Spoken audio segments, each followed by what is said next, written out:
ng Kingdom of Jesus Christ na nandiyan are actually victims ng human trafficking. Kaya po hindi makahikayat ng mga tao other than yung mga dati ng members, itong mga taga-kingdom, itong mga followers ni Kibuloy, pati yung mga politikong sumusuporta sa kanya, hindi makahikayat kasi umangilingasaw na po yung baho ng pastor. Ba't ka magpi-people power supporting fugitive? Tapos isinabit yung ating Pangulong Bongbong Marcos sa problema niya. Sabi nga natin mga kababayan, ang problema ni Pacquiao, wala mang kinalaman po yung ating Pangulo. Wala pa sa Panguluhan si PBBM, may kaso na siya sa Amerika.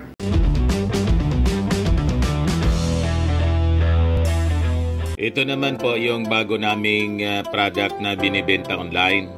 iGlow Serum, whitening po siya. Tingnan ninyo yung epekto sa aking anak na architect before and now. Yung mga inquiries po ninyo, dumiretso na lang kayo sa kanyang Facebook account, Riz Maravillas. O ano na niya, Mr. Maravillas, yung people power sa Davao? Wala man po, di man nakahikayat ng mga mamamayan. Yung mga members pa rin ni Pacquiao, para yung mga nausog po, na ang mga nagrarally sa nausog, mga tao man lang po ni Pacquiao. Kaya, yung people power, kili-kili power man lang. Umaalingasaw na kili-kili power kasi nagpagod lang po sila. Tapos may panawagan yung mga supporters niya na lumusob na daw sa Palasyo Malacanang. Hindi nga kayo nakaipon dyan sa Davao na teritoryo ninyo. Baluarte na ninyo. Hindi kayo makalampas ng 1,000 na mga supporters. Mas marami pa yung pulis. Ang nakarami sa crowd ng tao doon, yung 2,000 na pulis na dineploy ng PNP ni General Torre. Mas marami pa yung pulis. Yan po yung crowd. Yung mga civilians nakikita ninyo. Sa paligid yung mga civilians. Mga members man lang yan po ni Pacquiao. Ayan, mga pulis. Sabi ko sa inyo, maiingay lang sila sa kanilang channel, SMNI. Ayan pinoliticize nila. Ito yung strategy ng mga taga-Pinta Kingdom. O bangag na gobyerno, pahawa sa pwesto. Ginawang politika nila, political rally, na ang issue rito po, yung kalaswaan na ginawa ni Pacquiao sa kanyang mga members, ang kaso niya sexual abuse, rape, human trafficking. May naisip nga po na dalawa yata. So ito, alleged human trafficking victims rescued from Kibuloy's compound. So ibig sabihin, hanggang ngayon, may mga victims pa ng human trafficking na mismong nasa compound ni Kibuloy. Yan po sabi rito sa balita. In the report, Police Regional Office 11 revealed that one of the victims was a 20-year-old boy, Lorenzo, who left with the Kingdom of Jesus Christ member in 2021 for a promised scholarship in Cebu. The parents reported that they have had no direct communication with their son since 2021. So humingi sila ng assistance from the various agencies sa Cebu regarding their son's situation. But their efforts were unsuccessful until they informed the Kingdom of Jesus Christ member who recruited them that they intended to involve the police.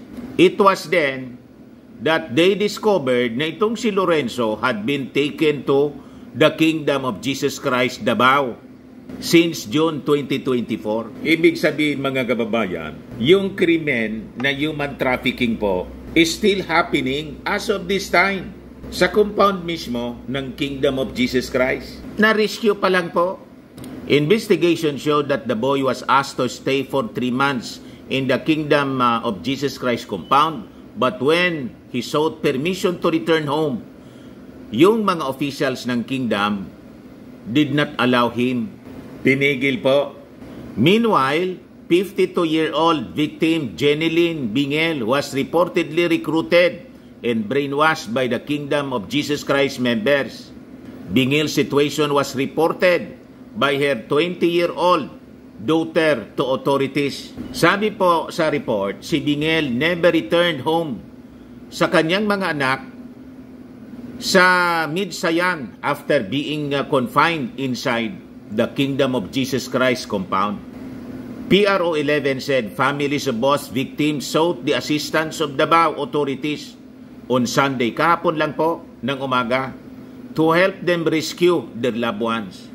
The police in the Department of Social Welfare and Development in the region rescued the victims while the investigation is ongoing. So malamang sa malamang, marami pa sa mga members ng Kingdom of Jesus Christ na nandiyan are actually victims ng human trafficking.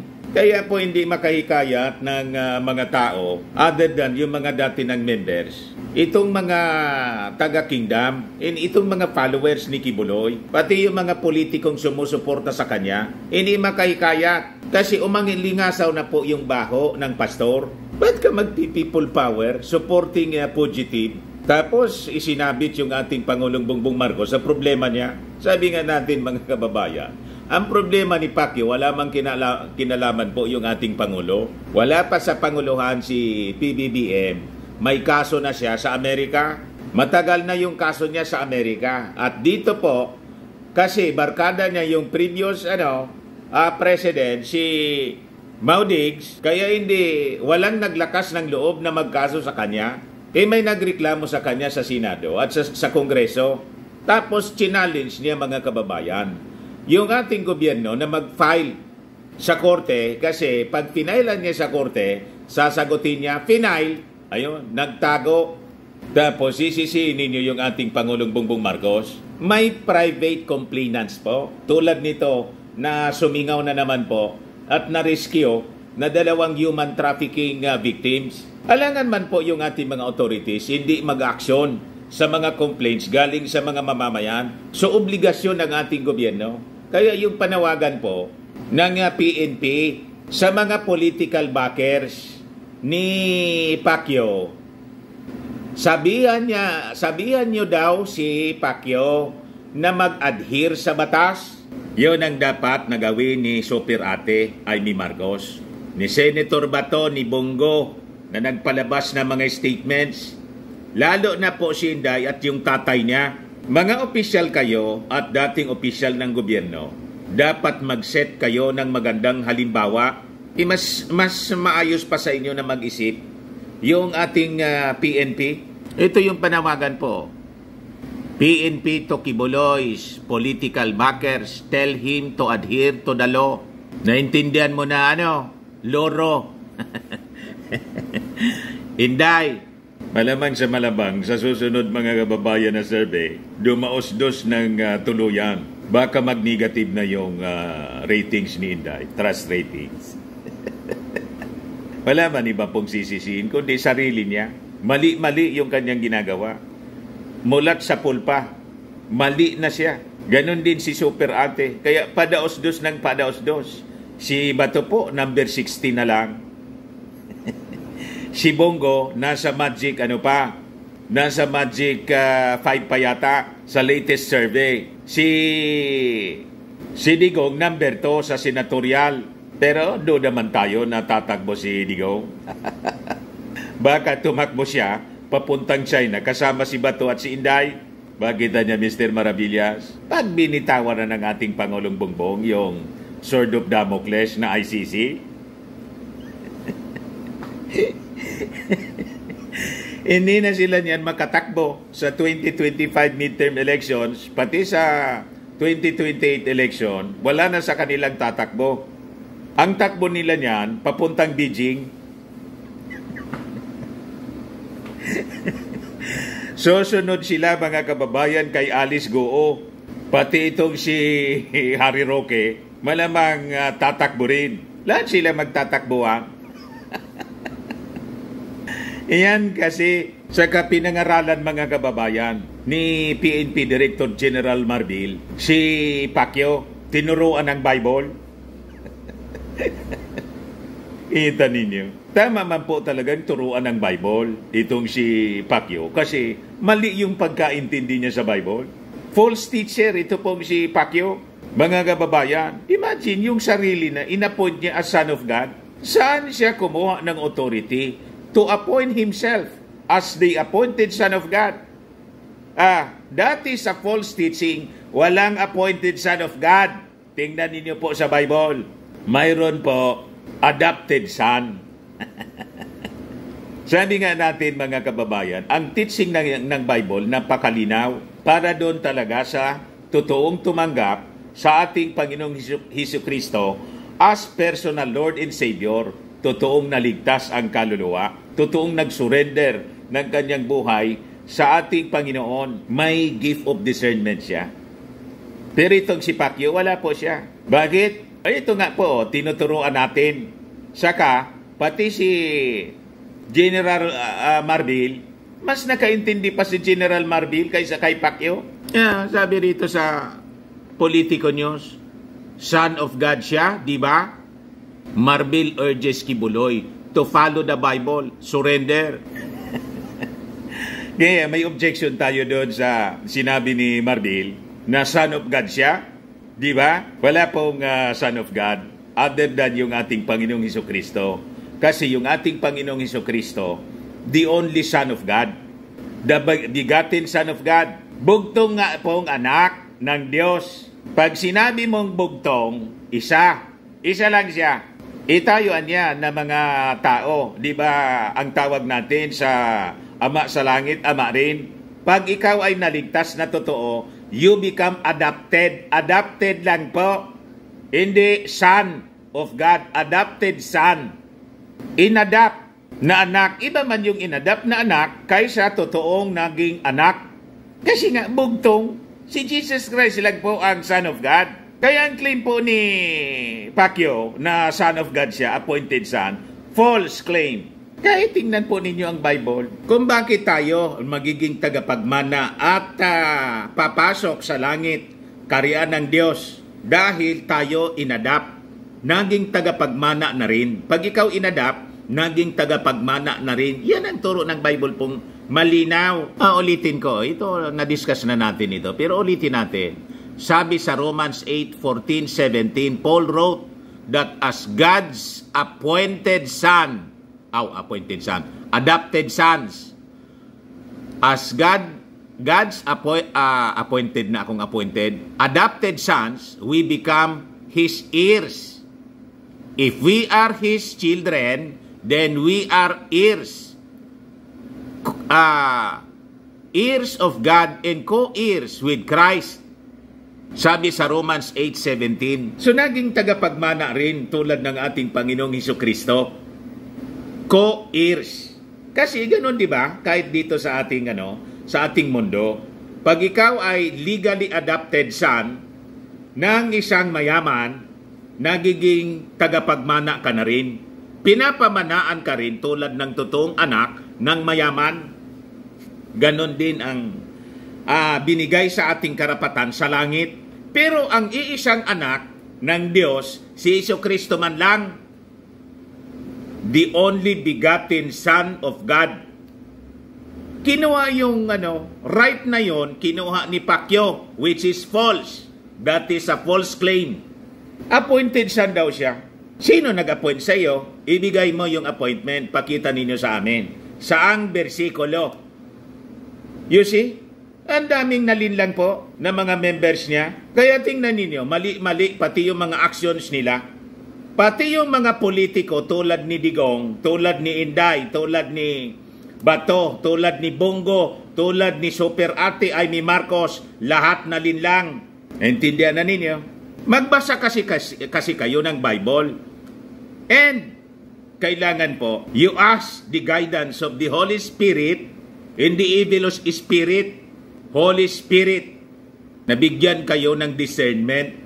Ang problema sa inyo ini-interpret ninyo ng sarili ninyo yung Bible to suit your interest, pansarili pong interest, para kayo sumikat at yumaman. Ang daming yumaman po dahil sa pagtuturo daw ng Bible. Ang tawag sa kanila mga false teachers. Yun ang warning ng Bible po. Beware of false teachers in these last days. Yan po. Near the end of his sermons on the Mount of Olives, Jesus issued this stark warning to his listeners. Near end of his sermon on the Mount, Jesus issued this stark warning to his listeners. Sabi niya, beware of the false prophets who come to you in sheep's clothing, but inwardly are ravenous wolves. Sabi sa Matthew 7:15. Kaya kayo na biktima ng mga false teachers. Tingnan ninyo ang nangyari doon sa mga members ni Pacquiao. Di ba? Nakakapanindig balahibo yung testimony po ng victim doon sa investigation ni Risa Hontiveros. Nagpamassage daw si Pacquiao doon sa sa isang minor de edad. Tapos nangyari yung dapat hindi mangyari. Ano pa yung kaso niya? Other than rape, sexual abuse, human trafficking. You see? Ano warning ng ating Panginoon? Beware of the false prophets who come to you in sheep's clothing, but inwardly are ravenous wolves. So nasila kayo. So kung ito ay hindi totoo na mga akusasyon, dapat harapin niya. Di ba? Para Para ma-clear yung kanyang pangalan at makabalik siya sa pagtuturo kung gusto niya na magpatuloy sa pagpastor. Yun lang naman ang hiling ng ating mga authorities. Yun ang pakiusap ni General Torre sa mga politiko na backers, kay Senator Bato, kay Bongo, kay Inday, kay Amy Marcos, sa dating Pangulong Digong. Yun ang tama ninyong gawin. Kumbinsihin, tell Pacquiao to face the music, surrender to authorities, kasi yun ang turo ng Bible. Sabi ni Marbil mismo. Pati si Marbil, napanood yata yung ating video kahapon. Yun na rin yung sinasabi niya. Yan follow the Bible, surrender. Nagturo kayo ng Bible tapos hindi ninyo sinusunod yung Bible. Anong klaseng pastor ka? PNP Chief General Romel Francisco Marbil hopes to coax fugitive religious leader Apollo Quiboloy out of his hiding by sharing a Bible verse on the importance of submitting to authorities. Kasi yun ang turo po. Kinote niya yung Bible verse na ating kinote kahapon. So sabi po ni Marbil, he reminded Quiboloy and other members of the Kingdom of Jesus Christ on the need to align their actions with biblical teachings if they are serious about their faith. Kung talaga niyang naniniwala kayo, seryoso kayo sa inyong sa inyong religious faith, sa inyong paniwala, nakasulat niya yan sa Bible, ang pag-surrender to governing authorities tulad ng sinabi natin kahapon. As stated niya, sabi po ni General Marbil, in Romans 13:1, yun ang kinote natin. Let every person be subject to governing authorities, for there is no authority except from God, and those that exist have been instituted by God. Yan ang thoroughly diniscuss natin.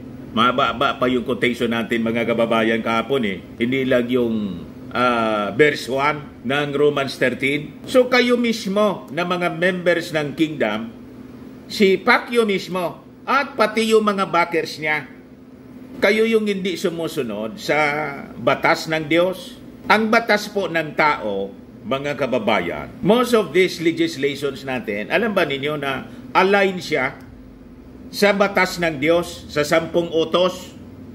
You study history ng mga batas sa iba-ibang bansa. Diyan yan nanggaling po. Pati yung mga penalties, pati yung kung ano-anong krimen. Halimbawa sa 10 utos, sabi diyan, thou shall not kill. Kaya may punishment po doon sa mga mamamatay tao. Murderer, tulad po ng kinakaharap, mga kababayan, na asunto ni Maudig sa ICC. Thou shall not kill kasi Yung utos niya, kill, kill, kill, kill. Pagkatapos, nagagalit siya ngayon na hinahabol siya ng ICC. Gumawa ka ng kasalanan. Thou shall not kill. Tama? Tapos ituturo ninyo yung ating Pangulong Bongbong Marcos na hinahabol kayo. Paano hinahabol kayo ng ating Pangulo? Bising-busy yung ating Pangulo sa paglilingkod sa ating bayan. At itong kaso, mga kababayan, ni Maudigs, pati itong kaso ni Pacquiao, final ito ng mga kalaban ni, mga victims. Kalaban ni Maudigs, kalaban ni Pacquiao, mga victims niya. Iniman po yung ating Pangulong Bongbong Marcos. Bakit pag-aaksayahan sila ng panahon ng ating Pangulo? Ang daming problema ng Pilipinas. Ito, inahabol ng batas si Pacquiao kasi may order yung korte. Nagpalabas ng warrant of arrest. Alangan hindi yun i-implement. So tama po ang panawagan ni Marbil. Sundin ang batas, pasakop sa governing authorities. Kung walang kasalanan si Pacquiao, di walang sala siya tulad ni Laila de Lima. Face the music. Sabi po ni Marbil sa mga supporters ni Kibuloy, in-advise niya to adhere to the rule of law and to address the accusations against him through the proper legal channels. Tama po. As a nation, we are all bound by the rule of law and we must uphold these principles without exception. This matter, transcends legal obligations. It serves as a testament to the principle that no one is above the law. Ang problema ng mga taga-Pinta Kingdom, pag sila, mga kababayan, pabor sa kanila, okay. Pag yung batas hindi po mabor sa kanila, hindi okay po. Mali naman ang ganon. Nakita ninyo yung ating Pangulong Bongbong Marcos, the whole family, nang ikaso po, ang daming kasong kinaharap, pati si Mrs. Imelda Marcos, pati sa New York Court, the trial of the century. Nagtago ba yung mga Marcos? Di ba hindi? In-exile na lang nga dito sa Pilipinas. Ayaw ni Apo Lakay na umalis. Anong ginawa? In-exile. Tapos gusto niyang bumalik, ayaw ni Coricong. Never na tumakas po na nagtago yung mga Marcos. Close to 1,000 cases ang final laban sa kanila. Never silang nagtago. Until today, may mga kaso pa sila sa korte. Pero hindi sila nagtago. You see? Pero kayo, tingnan ninyo mga ugali ninyo. Tapos sasabihin ninyo, kayo yung maisog. You face the courts. Di kumuha kayo ng sangkaterbang mga abogado ninyo para i-defend kayo yung rights ninyo. Hindi you defy the governing authorities, which is wrong. Sabi po ni Marbil sa mga benefactors ni Kibuloy, dapat niya maintindihan ninyo that obstruction of justice, harboring of fugitive or being of a fugitive, harboring a fugitive tulad po ni Digong, or being complicit in such actions are serious offenses, and their support must underscore the necessity for clarity and responsibility. Kaya itong mga nagtatago po kay Kibuloy, dapat papanagutin sa batas. Si Juan mismo nagsabi, si Maudigs, alam ko anya kung nasaan, pero secret. Pinaglalaroan po ang batas ni Digong. So dapat po panagutin ang mga taong ganito kasi ang akala ng ating mga mamamayang Pilipino, yung iba na mga mangmang na supporters niya, kala nila tama ang ginagawa ni Digong. So yun ang nagkukos po ng gulo dito po sa ating bansa. Kaya yung ating mga mambabatas po, binanatan si Sara. Sabi dito ng mga mambabatas, Sara Duterte attempts to deflect issue on Kibuloy's raps. Nililihis niya, ginagawang pinopoliticize niya lahat, mga kababayan. So lalong mapanganib na ang isang tulad po ni Inday, mga kababayan, ay manatili sa pwesto or magkaroon ng mas mataas na pwesto, ma-elect as president. Mas lalong hindi nababagay po na humawak ng posisyon itong si Inday. Talagang unfit siya na humawak ng government position po. Sabi rito, lawmakers have rebuked Vice President Sara Duterte for apologizing to Kingdom of Jesus Christ members for asking them to vote for President Marcos Jr. in 2022, saying it is a clear attempt to deflect from the issue that the Kingdom of Jesus Christ leader Apollo Kibuloy must submit to the law. In a joint statement kahapon po ng members of the House of Representatives, so-called young guns, said Duterte should ensure that fugitive Kibuloy faces justice. Ang dapat niya anyang gawin ay kontakin si Kibuloy. Yan sabi natin. Dapat niyang kausapin si Kibuloy bilang pangalawang Pangulo at close i-friend to Kibuloy. Ang tamang advice, Pastor Kibuloy, mayaman ka naman, kayang-kaya mo na magbayad ng mga abogado na gusto mo. Magagaling na abogado. Surrender to authorities. Dapat ganon. Kung walang kasalanan ka, hindi man totoo yung mga akusasyon sa iyo na nang-rape ka, involved ka sa human trafficking, then sigurado naman na mapapawalang sala ka ng husgado. Dapat siya ang nag-encourage at isupport niya ang atin pong judicial system that it works.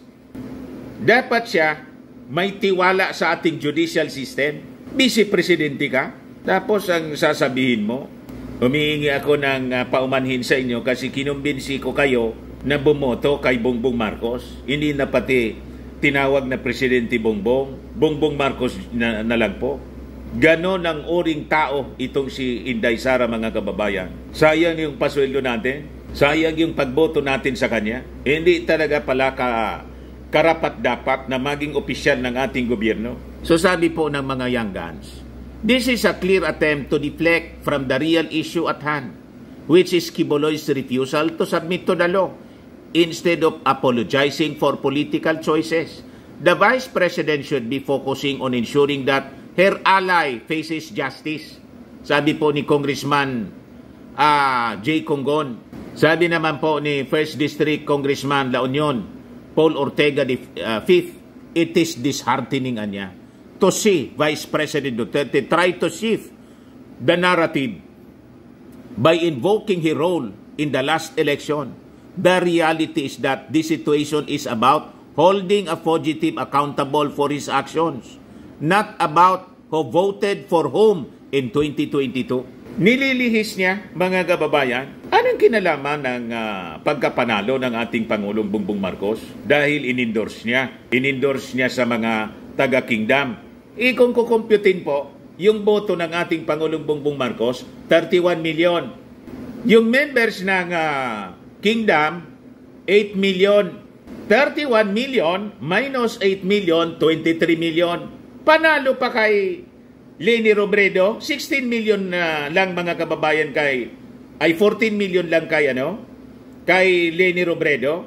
So, 14 plus 8, 22 million. Kung idagdag mo yung halimbawa ang ibinoto, imbes na yung ating Pangulo, ang ibinoto si Leni ng 8 million members ng Kingdom, 22 million, lamang pa ng 1 million yung ating Pangulong Bongbong.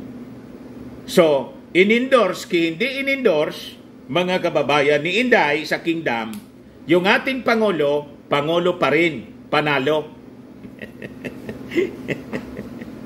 Siya po nanalo kasi yung 31 million na mga Marcos supporters, yun din ang ibinoto na Vice President siya. Yung excess nun na 1 million or less than 1 million, kaya 32 million siya, yun man lang po yung DDS. Kasi yung mga DDS po, hindi man po binoto si Bongbong as President. Ang binoto ng DDS na President, si Isko. Kaya nga si Isko po talo. Di ba yung presidente ni Banat Bay na isang DDS po? Si Isko. So, manipis po sila. Hindi totoo na dahil in-endorse ni Inday, yung ating Pangulo sa Kingdom, kaya nanalo. Walang katotohanan yon, mga kababayan. Ang totoo po, ang Marcos supporters ang nagpanalo sa mga Duterte beginning in 2016. Kasi po, ang mga Duterte hindi man kilala sa buong Pilipinas. Ginamit ni Digong si Super Ate, kaya nakilala sa buong bansa at naging Pangulo. Hindi makakaapak ng Palasyo Malacanang ang sino man sa mga Duterte kung walang Marcos supporters na bumoto para sa kanya. Kaya ang utang na loob ay dapat tinatanaw ng mga Duterte. Hindi yung Marcos ang may utang na loob sa mga Duterte, kundi ang mga Duterte ang may utang na loob sa Marcos. Pasalamat na lang si Inday na siya ibinoto ng 31 million Marcos supporters, kaya siya naging Vice President. Ganon dapat ito natin i-interpret, kasi yun po ang katotohanan. Binabaliktad nila, sinasabi nila na ginamit ng Marcos yung mga Duterte para manalo si Bongbong. Ang ninipis ninyo, maiingay lang kayo tulad ng mga dilawan. Tama po mga kababayan? So sabi pa ng mga congressmen, they also pointed out that the Philippine National Police was enforcing a court order in attempts to paint this as harassment or abuse is misleading and irresponsible. Wala pong harassment. Ang may harassment na dapat may statement po si Digong at saka si Inday, pati si Amy Marcos, si Bongo, si Bato. Yung China, may ginawa na naman pong harassment. Una, nagpaputok ng flare 2 beses sa ating eroplano. Tapos kahapon, binangga na naman po yung ating Coast Guard. Pagdating sa China harassment, harassment ng mga Chinese sa West Philippine Sea, wala kayong statement. Tapos dito na siniserve lang yung warrant of arrest, harassment ang tawag ninyo. No, ito yung malinaw na harassment. Walang statement po. Si Inday Sara, China Coast Guard, ship 21551 Rams the BRP Dato Sanday. Yan o. Yan po. Yan ang harassment. Malinaw. Binangga po. Ayan o. Nabutas po. Nabutas na naman po yung ating barko. Tapos binumba pa ng water cannon. China Coast Guard Ship 4102 fires water cannon against the BRP Dato Sanday. Yan o. Kita ninyo? Yan ang harassment. Tapos nagsinungaling pa. Nag-rescue daw yung China. It rescued personnel after Philippines collision. Sabi ng National Security Council, fake news anya yung sinabi ng China. Wala man anyang ganon. Chinese ships ram, shoot, water jets at BFAR vessel in West Philippines says task force. Pagdating dito sa harassment, totoong harassment ng kaalyado ninyong China, wala kayong sinasabi. Tapos ito, serve lang ng warrant of arrest. Imbis kumbinsin ninyo yung akusadong barkada ninyo. Ang kinukondem ninyo, yung mga authorities, yung ating Pangulong Bongbong Marcos, wala man kinalaman sa kaso ni Pacquiao. Anong klaseng mga tao kayo? O ito may panawagan yung IBP Davao, Integrated Bar of the Philippines Davao Chapter. Respect anya rule of law in ongoing search for Kibuloy. Sabi ng IBP, police have the right to enter or even break into the place where a wanted person is believed to be hiding. Pero sabi ng IBP din, balansyado po sila. They do not have the authority to occupy the premises of the area after searching it. Sabi po ni IBP Davao Chapter, or sabi ng IBP Davao Chapter, so tama po. Kaya lang hindi pa umaalis doon kasi ang objective po ng PNP ay makuha si Kibuloy. Kasi sa paniwala nila, nagtatago lang sa bunker. May tunnel po at napakalawak ng lugar. So hindi kakayanin ng 1 o 2 araw. Alangan man sayangin nila yung efforts nila. Tapos pag hindi nila nakuha, pinabayaan nila yung mga pulis yung sisisihin. Sasabihin, pag malaking tauan niya, pabaya kayo. Baka anya nabayaran kayo. Damn if you do, damn if you don't. So sabi ng IBP Davao, to be clear, law enforcers such as the elements of the PNP have the authority and duty to obey the orders of our courts. This includes the implementation of warrants issued by the courts for the arrest of persons who are under a criminal indictment in court. But the IBP explained that there are limits imposed by the law.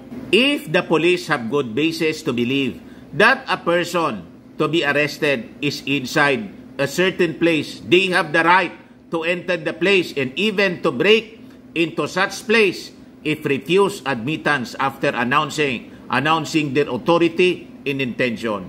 However, after conducting a search for the person or persons to be arrested within a reasonable period of time, the police do not have the authority to occupy the premises or exclude any lawful occupant thereof from free entry and egress therefrom. So tama naman po yung sinabi ng IBP. Wala man intensyon po. Mga aligasyon man lang ng mga taga-SMNI na gustong agawin na yung kingdom. Mga propaganda man lang po ng mga taga-SMNI. Gusto daw na i-take over na yung compound ng mga PNP. Agawin na para lagyan daw ng mga equipment pang-spy ng Amerika. Ganon sila mga kababayan magtahi-tahi ng kwento para siraan yung Marcos administration. Huwag kami mga taga-SMNI. O ngayon, yung mga taga-Kingdom, yung mga taga-SMNI, they're accusing the government na nilockdown daw yung compound. Nag-lockdown po sila. Sila yung naglagay ng backhoe para ma-prevent yung mga police na makapasok. Pagkatapos binabaliktad nila. Pati nga po yung kalsada. Sila yung humarang kasi gusto nilang mag-people power. Ito nga po Passengers told to be patient as Kibuloy supporters hold picket near Davao Airport. Inahayaan lang po sila. Exercise of freedom of expression. Democracy po tayo Tapos sasabihin nila, naging undeclared martial law daw. Martial law na daw sa Davao. Grabe po magtahi-tahi ng kwento dito mga taga-Pinta Kingdom, lalo yung mga taga-SMNI. Huwag kayong naniniwala, hindi pa kayo natuto.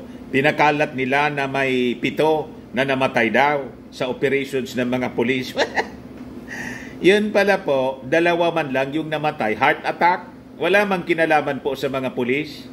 Ang sabi pa ng mga authorities, ilang araw na kasing hindi kumakain, kababantay kay Pacquiao.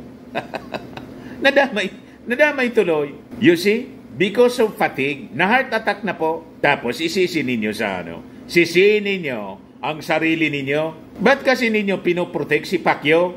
Si Pacquiao po, isurrender ninyo, kaladkarin na ninyo. Tapos kubrahin ninyo yung 10 million na reward money para magkinabang kayo. Isurrender ninyo sa usgado, sa mga pulis para maharap niya yung kanyang kaso, maklear siya. Kung walang kasalanan, ma-defend niya in court. Ganon ang tamang pag-iisip po. Sabi dito, according to a live stream broadcast of GMA, Integrated News, air travelers were advised to be more patient as security measures tightened within the airport premises due to the lightning rally. Nagpalabas po yung mga supporters ni Digong, yung mga vloggers niya, tapos yung mga yung mga mahilig mag-post sa Facebook, sinara na daw lahat, linakdown. Pati daw yung airport, isinara. Para yung pinapakalat nila, para daw hindi dumami yung mga tao na gusto mag-people power. Kaya ngayon, nananawagan sila na yung mga mamamayan daw, pumunta na sa Maynila at lusubin na yung palasyo. Ang ginagawa po ninyo, nanggagatong kayo ng rebellion, inciting to sedition. Seditious act yung ginagawa ninyo. Malamang hindi kayo makakuha ng support galing sa mga tao kasi ang ipinaglalaban po ninyo, pugante. Kaya nga, yung mga post na tungkol sa loro ng isang kaibigan, ang kaibigan pala po ni Loro, hindi man yung kwago, kundi yung pugante. Tama?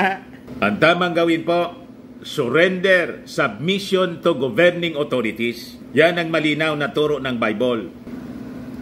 Sa mga naghanap ng malinis and spacious fitness gym, pumunta lang po kayo sa aming Colossal Fitness Gym. We also offer Grab Car Rental with our brand new 2023 model ng Toyota Innova. We also accept booking for those who are planning to travel via PAL, Cebu Pacific, and other airline companies, local and international, and bills payment for Meralco Bills, PLDT, etc. Ang Colossal Fitness Gym is located at 3rd floor, Security Bank Building, Landco Business Park, Legazpi City, Albay. For inquiries, look for Gilon Maravillas, contact number 0966-802-0949. Yan ang aming Innova. Lagi na pong matao sa amin. Pati mga foreigners po, mga British tourists po sila. Ito mga taga Denmark. Ito India National. Ito naman yung bagong product naming binibenta online, iGlow Serum. Whitening po siya galing South Korea. Tingnan ninyo epekto sa aking anak na architect entrepreneur. Sa mga inquiries ninyo, dumiretso na lang kayo sa kanyang messenger, Riz Maravillas on FB. Ito naman po, Fairmax Firming and Lifting Cream, pinapahid po sa mga pulses and affected area. Mainam po ito sa mga pains at paninigas na mga kaso-kasuan. Ito naman po, Automax Radiant Serum. Sa mukha naman yung application, anti-aging po siya. You will look 10 years younger than your age. Sa mga cancer patients, try nyo po itong Ningxia Red Mix Fruit Drink. Hindi man po siya gamot. Food supplement siya. Kaya lang, gawa siya sa goji berry. Yung goji berry po, may anti-cancer properties. Yung mga inquiries ninyo, dumiretso na lang kayo sa aming messenger sa Facebook para masagot namin agad. Ayos pa? Ako po si Dante Maravillas. Bye-bye. God bless.